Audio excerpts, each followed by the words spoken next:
नाजरीन, आप देख रहे हैं मुनफरिद नौइयत का अदबी प्रोग्राम रूबरू और मैं हूं आपका होस्ट डॉक्टर आसिम बुखारी। ये प्रोग्राम फलक प्रोडक्शंस की जानिब से पेश किया जा रहा है। इदारा हज़ा ने आलमी अदबी और तख्लीकी सरगर्मियों को उजागर करने के लिए 3 डायमेंशनल जिदोजहद का आगाज़ किया है। लिहाजा इसके तहत एक इंतहाई दीदा ज़ेब और खूबसूरत वेबसाइट fundswith.com के नाम से मुतारफ़ करवाई गई है, जो उर्दू ज़ुबान के फ़रोग़ में नुमायाँ किरदार अदा कर रही है। इसके साथ साथ अनकबूत पब्लिशर्स अदबी कुतब की मयारी प्रिंटिंग और पब्लिशिंग के लिए पाकिस्तान में लाहौर और बरतानिया में साउथ हॉल से बैक वक्त तशनगान अदब की आबियारी कर रहा है।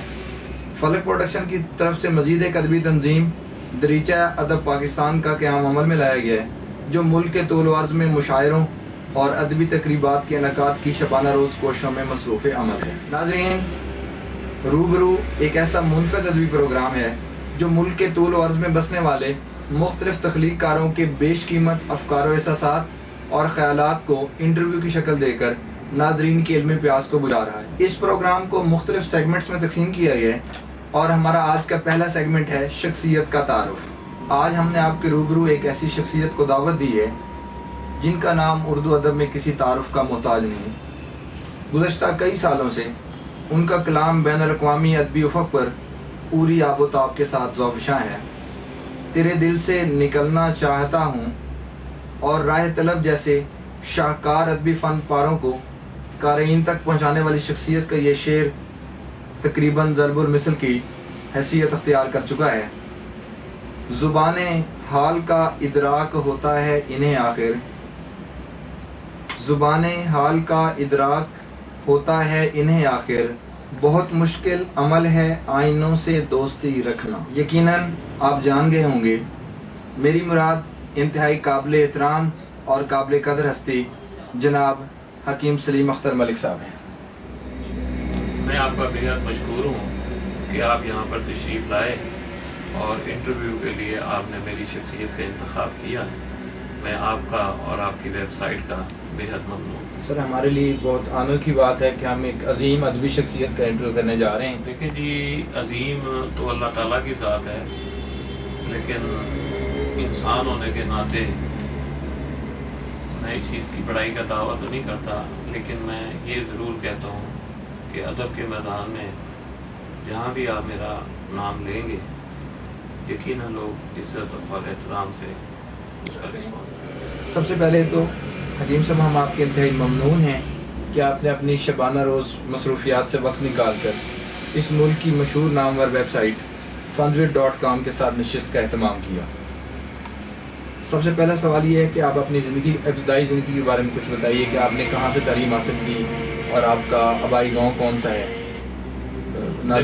मेरा जहाँ तक आबाई ताल्लुक़ है, मेरा ताल्लुक़ मुल्तान से है, लेकिन चूँकि वालिद साहब 1950 से लाहौर में आ चुके थे, मैं मुल्तान में तालीम हासिल कर रहा था, लेकिन 67 में मैं भी लाहौर आ गया और मुस्लिम हाई स्कूल उर्दू बाज़ार से मैंने मैट्रिक किया। उसके बाद मैंने इस्लामिया कॉलेज रेलवे रोड से FA किया। बाद में मैं शोबा तिब की तालीम की जानिब राग़िब हुआ और वहाँ से मैं नेशनल काउंसिल फॉर तिब हुकूमत पाकिस्तान से रजिस्टर्ड तबीब के तौर पर मैंने अपने प्रोफेशन यानी तिब का आगाज़ किया। सर, ये फरमाइएगा कि आपको ज़िंदगी में कभी एहसास हुआ कि आपके अंदर एक तख्लीक कार छुपा हुआ है? बेसिकली तौर पे अगर देखा जाए तो मेरे एक दोस्त हुआ करते थे, डॉक्टर फरमान कादिर गद्दाफी। वो आई स्पेशलिस्ट थे दाता दरबार हॉस्पिटल में।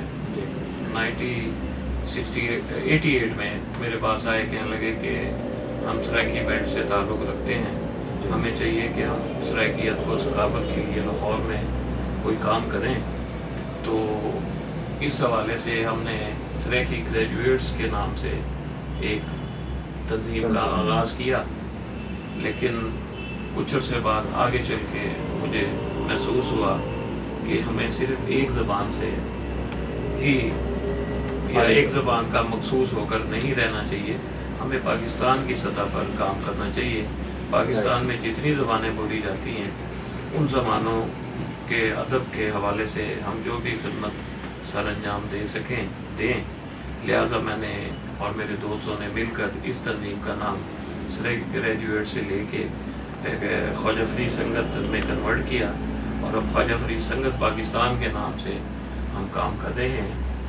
اور پاکستان میں بہت سے شہروں میں اس کی برانچیں کہہ لیں یا اس نام سے تنظیمیں کام کر رہی ہیں. ایون کہ اس وقت خواجہ فرید سنگت پاکستان کے نام سے برطانیہ میں بھی ہماری ایک تنظیم کام کر رہی ہے، جس کے صدر میرے بہت پیارے ایک دوست ہیں افضل شہزاد، وہ ہیں اور وہ بہت اچھا کام کرتے ہیں. تو یہ سر خواجہ فرید سنگت کس سن میں ایگزیکٹلی قائم ہوئی؟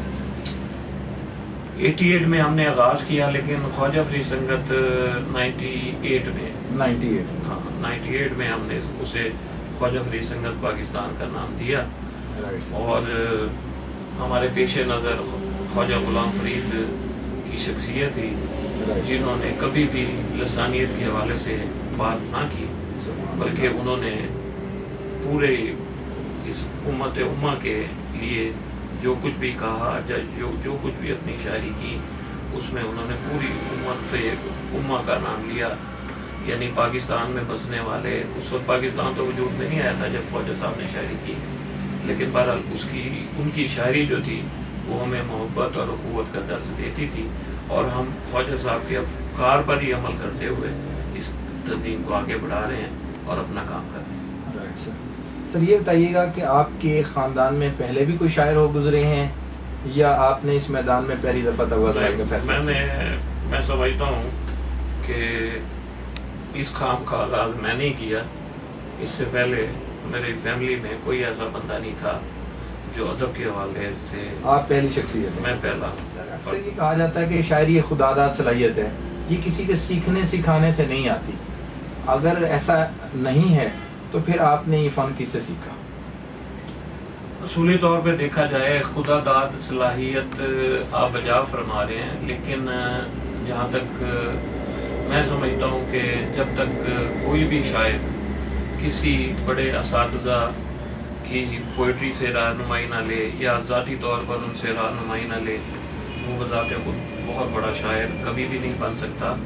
میں نے خواجہ فرید سنگت پاکستان کے پلیٹ فارم سے بے شمار پروگرام کروائے، بے شمار شاعروں ادیبوں کو مدعو کیا، ان کی شاعری سننے کا مجھے اتفاق ہوا، ان کے ایک ایک لفظ کو میں نے فالو کیا، اور میں سمجھتا ہوں کہ میں نے جو کچھ بھی سیکھا یا جو کچھ بھی سیکھ رہا ہوں وہ انہی پروگراموں سے میں نے حاصل کیا جو میں نے خواجہ فرید سنگت کے پلیٹ فارم سے کروائے.